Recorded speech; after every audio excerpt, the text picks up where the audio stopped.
Hello, my friends. I'm Chris Coombs, and this is The Truth in Diabetes.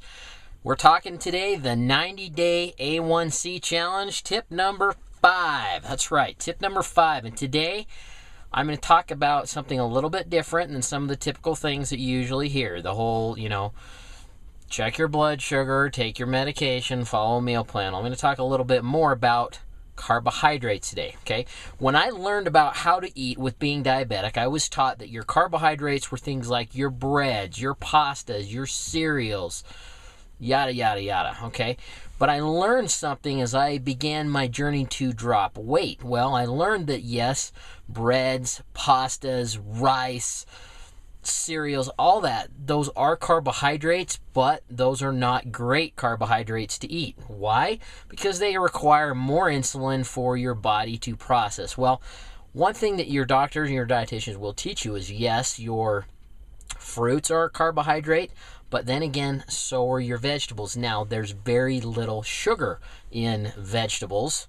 More sugar in fruit, but again, that's a natural, non-processed type sugar. Now, when you eat carbohydrates, let's just pretend for a minute your pancreas works normal and it's just taken care of. Well, you eat your carbohydrates, your body will signal to send insulin, to produce insulin and release that insulin in your bloodstream so that the insulin molecule can grab onto a glucose molecule, pull that inside your cell, and bam, metabolism happens. But also, when you eat foods that are high in sugar and your body has an increase in insulin, insulin also stores fat. So it's triggering your body not only to release insulin, but to store fat.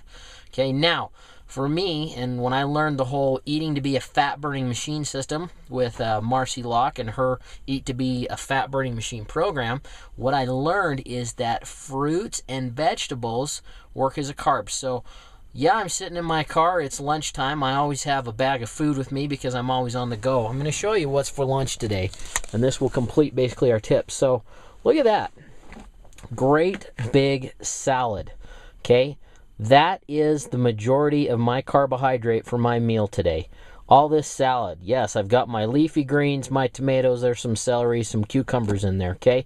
I can eat all that and need almost zero insulin to process any of that.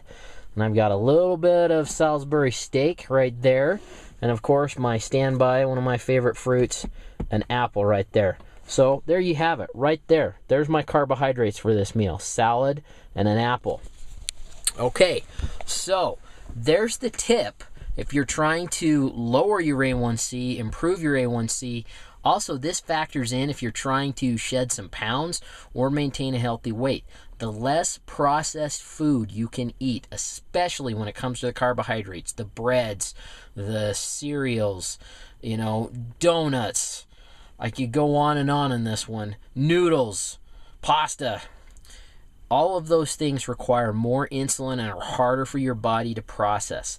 The less insulin you can get by with, or in type 2's case, if you can get by without medication, you're just watching your diet, this is huge. If you're hungry and you got to fill up on your healthy carbs, especially the vegetables, because the glycemic impact is almost zero. Okay, so there's my tip number 5 for the 90-day A1C challenge. I'm hearing from everybody that's been posting on this topic. I appreciate the feedback.